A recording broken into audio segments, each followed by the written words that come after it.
हमारे बीच में रितिका चौधरी जो 24th रैंक से सेलेक्ट हुए हैं आरजेएस 2025 में। बहुत बहुत बधाई रितिका को और रितिका की सिस्टर को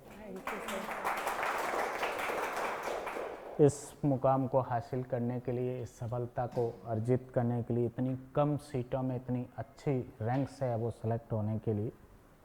रितिका के बारे में कुछ शॉर्ट में बता दूं आपको। होम टाउन जोधपुर है रितिका का।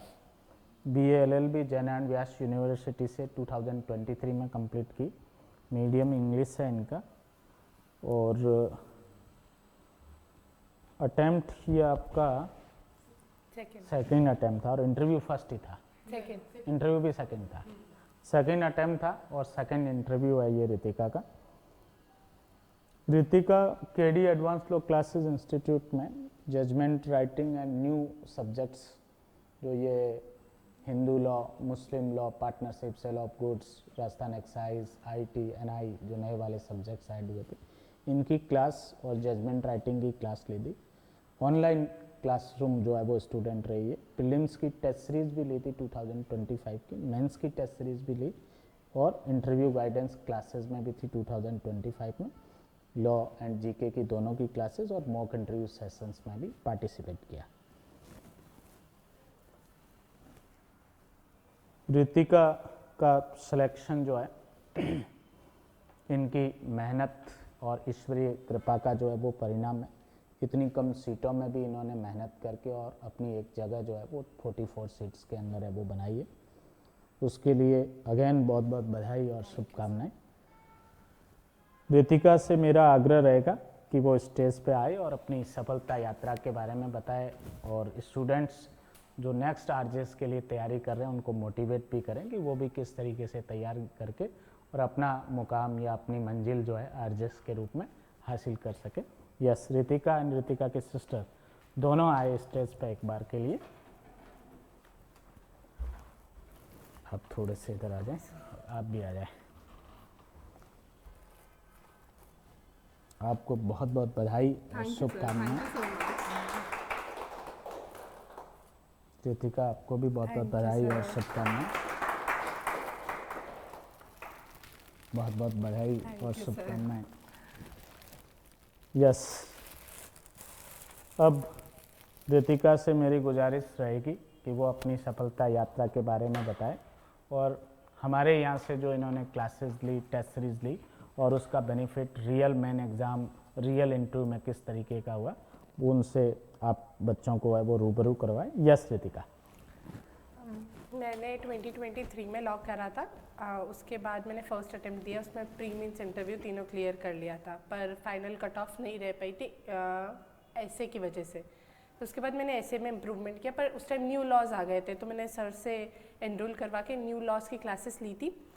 उसके बाद प्री की टेस्ट सीरीज़ भी काफ़ी फ़ायदेमंद रही थी। मैंने सबसे हाईएस्ट पेपर वाली क्लास ली थी, तो उसमें हम मॉक देते थे और मार्क्स काफ़ी उस टाइम भी मेरे अच्छे आ रहे थे, पर कट ऑफ बहुत ज़्यादा गई थी प्री की। अब देखना, इस बार कट ऑफ ज़्यादा गई थी तो मुझे ऐसा था कि होगा या नहीं होगा, क्योंकि सीट्स बहुत कम थी। तो सर ने काफ़ी हेल्प करी थी। प्री के कुछ क्वेश्चंस नहीं भी आते थे तो सर हेल्प कर देते थे, कभी भी मैं फ़ोन करती सर उठा लेते थे। मेंस में भी मैंने सो कौन सी वाली टेस्ट सीरीज़ थी सबसे स्पेशल होगी? हाँ, स्पेशल मेंस वाली टेस्ट सीरीज़ ली थी। उसमें मैंने ऑलमोस्ट सारे कोशिश करी थी कि पेपर सॉल्व करो, क्योंकि टाइम गैप कम रहता है प्री और मेंस के बीच में। तो मैंने वो सारे पेपर सॉल्व करे थे और चेक करवाती थी रोजी सर से, और इंग्लिश ऐसे के भी और हिंदी ऐसे के भी। इंग्लिश और हिंदी मेन इम्पॉर्टेंट चीज़ होती है, हमेशा उस पे भी फोकस करना चाहिए। हम सिर्फ लॉ पे फोकस करते रह जाते हैं, पर इंग्लिश हिंदी के पीछे हम रह जाते हैं बहुत बार। मीन्स में मार्क्स कम होते हैं तो फिर फाइनल कट ऑफ में आना बहुत मुश्किल होता है। इंटरव्यू गाइडेंस प्रोग्राम और तो बहुत ही अच्छा है सर का। सर 1-to-1 इंटरेक्शन करते, क्वेश्चंस पूछते, उससे कॉन्फिडेंस बिल्डअप होता है। मेरी गलती यही थी कि मेरा पिछली बार कॉन्फिडेंस बहुत लो था। इस बार सर से मतलब मैंने एनरोल करा था ना, तब सर ने 1-to-1 क्वेश्चंस पूछे ना, तो उससे बिल्डअप हो जाता है कॉन्फिडेंस, अपने आप ही बिल्डअप हो जाता है। तो आप आराम से इजीली कोई भी आपसे क्वेश्चन पूछता है आप आंसर दे सकते हो। जैसे आप मेरे से कोई भी अभी क्वेश्चन पूछोगे तो मैं इजीली आंसर दे दूंगी, पर उस पॉइंट पे वो अपन को मन में डर होता है कि हाँ लॉ पढ़ रही तो है पर बोलना इतना आता है या नहीं, क्योंकि हम सिर्फ मेंस में सिर्फ रिटन पे ध्यान देते हैं कि हाँ पेपर सॉल्व करना है, पेपर सॉल्व करना है बस। और टेस्ट सीरीज़ तो काफ़ी सारे ऐसे क्वेश्चंस थे सर के जो आए भी हैं मेंस के पेपर में भी। जैसे पंचशील वाला क्वेश्चन था वो डायरेक्टली नहीं आया पर इनडायरेक्टली आया, काफ़ी सारे क्वेश्चंस ऐसे थे जो हेल्पफुल थे। Mock interview? हाँ मॉक इंटरव्यू सर 4 करवाते। मैंने यहाँ आके 1 इंटरव्यू दिया था, उसके बाद 2 इंटरव्यू मैंने ऑनलाइन दिए थे। तो फर्स्ट इंटरव्यू दिया था वो उसमें मैं बहुत ऐसे अंडर कॉन्फिडेंट थी, पर उसके बाद मैंने 2 इंटरव्यूज़ दिए थे ऑनलाइन दिए थे, वो काफ़ी अच्छे। आप सर से पूछ लेना, सर के पास होंगे रिकॉर्डेड में। तो रियल इंटरव्यू दिया, उसमें आपको मॉक इंटरव्यू और इंटरव्यू की क्लासेस का कैसे बेनिफिट हाँ, है? कितने मार्क्स मिले आपको इंटरव्यू? 24 मार्क्स मिले मुझे 35 में से। और उसमें सर ने जैसे क्वेश्चंस पूछे थे ना, यहाँ पे भी क्वेश्चंस पूछे थे वो भी काफ़ी जीके से रिलेटेड। उस टाइम तक मैंने जीके इतनी ध्यान नहीं दिया था कि हाँ पढ़ी हुई, पर जैसे यहाँ पे मेरे से क्वेश्चंस पूछे, मेरे को क्वेश्चंस नहीं आए तो मैंने घर जाके वापस जीके ढंग से करी। लॉ तो ठीक है आती थी, पर फिर भी एक बार कॉन्स्टिट्यूशन के क्वेश्चंस थे तो वो मैंने वापस रिवाइज़ किया। नए बच्चों को क्या संदेश देना चाहते हो 2026-27 की जो तैयारी कर रहे हैं, कैसे करें? वो भी आपकी तरह अगली भर्ती में एक अपना नाम है वो सुनिश्चित करवा दे अंतिम लिस्ट में, कैसे करें? इनके लिए थोड़ा इनको गाइड करें आप। उसके लिए तो आपको पढ़ना है, सर पढ़ाएंगे, पढ़ाई कंटिन्यू रखनी और साथ में टेस्ट सर लेते रहते हैं तो वो टेस्ट देते रहो बस। और इंग्लिश हिंदी पे दोनों, प्री के लिए भी और मेंस के लिए भी, दोनों के लिए ध्यान दो। ऐसा नहीं कि सिर्फ प्री के फोकस रहो, नहीं मेंस के लिए भी ध्यान दो। अभी से ही ध्यान दोगे तो इजीली वो उस टाइम हो जाएगा, वरना उस टाइम क्या होता है कि जो फर्स्ट अटेम्प्ट मैंने दिया था उस टाइम मैंने सिर्फ प्री के लिए इंग्लिश हिंदी पढ़ा, मेंस के लिए नहीं पढ़ा था। तो उस वजह से वो ऐसा हो जाता है कि अपन फटाफट में कि अब ये लॉ भी करना है वो भी करना है, तो वो हौच पौच हो जाती है। तो अभी से अपन फोकस करेंगे तो वो ईजिली क्लियर हो जाएगा। आप लोगों को कुछ पूछना है? आप में से कोई माल्यार्पण करके स्वागत करना चाहे? रवि, मालाएं वगैरह दो स्टूडेंट्स को, गर्ल्स स्टूडेंट। हाँ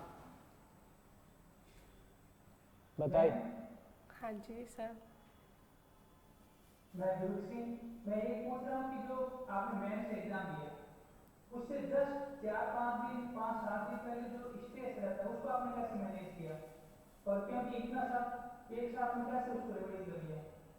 स्ट्रेस लेने का सर टाइम ही नहीं होता है, बस ये सोचना है कि स्ट्रेस का टाइम ही नहीं होता। उस टाइम अपन को सिर्फ पढ़ना है, अपन को ये सोचना है कि हाँ एग्ज़ाम अभी बहुत दूर है, ये समझ के अपन पढ़ेंगे तो हो जाएगा। और अगर आप 2-3 बार पहले रिवाइज कर चुके हो तो जो माइनर एक्ट्स है वो तो फटाफट रिवाइज हो जाते हैं।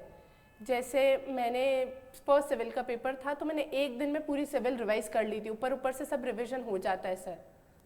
पॉसिबली तो मेरे साथ तो यही था कि हो जाता था।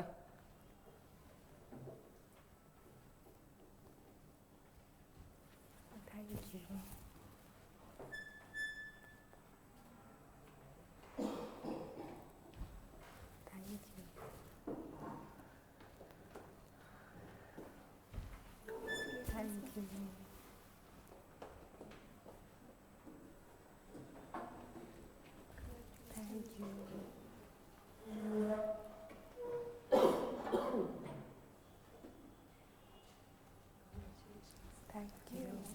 ये तो बड़ी वाली पड़ी है ना, इसका यूज कर दो।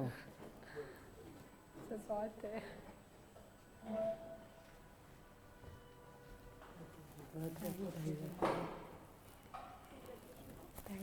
आप वहीं से शुभकामनाएं दे दो।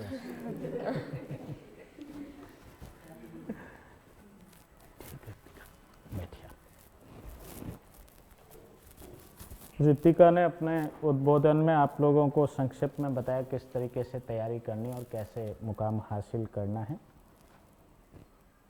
रितिका चौधरी का जो है उज्जवल भविष्य की शुभकामनाएं वो देते हैं और प्रभु से प्रार्थना करते हैं कि ये पदोन्नति के माध्यम से न्यायपालिका में उच्च पदों पर जो है वो आसीन हो और अच्छे न्यायिक अधिकारी के रूप में कार्य करें। Thank you sir.